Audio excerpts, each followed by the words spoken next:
ब्रह्मपुर शिशु विकास प्रकल्प कार्यालय रात्र जोगड़ा भाव कार्य कर आसूँ दीर्घ 2004 मसीह 2024 मसीहा दीर्घ 20 वर्ष है मुझे गोटे जगार ही कम कर आसूँ बर्तमान सर आमर प्रति सबू जगार सबू जिलार सबू शिशु विकास प्रकल्प आम भाई मान अच्छा जो मानू कि सरकार स्थिर कर जो श्रम विभाग स्थिर कर सर्वनिम्न मजूरी 450 कर स्तर आम मानू से 286 टका मिलूँ ताहा मासकू मासकू मिलूनी 6 मासरे वर्षे जहाँ शिशु विकास आमर सीडीपीओ कृपा हेले दया हेले आम से पाइपु ता बिना अधिक पाइपारूँ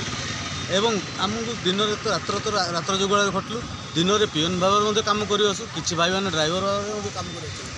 आम सरकार पाखे आमर ये गुहारि करूँ आमको अधिक किसी आम गोटे स्थायी निजुक्ति दि जाऊ कि आमर स्वतंत्र पांठि गोटे दि जाऊ जद्वारा कि आम दरमाटा ठीक से कम पाइपर आम सरकार आउ कि मागुनु आम मागुचु आम केवल आम निजस्व दाबी जोड़ा आम जहाँ कष्ट पड़ीचु तार मूल्यटा मागुचु अधिक किसी मागे ना कि अधिक किसी आम चाहूँ ये कोई मंतव्य।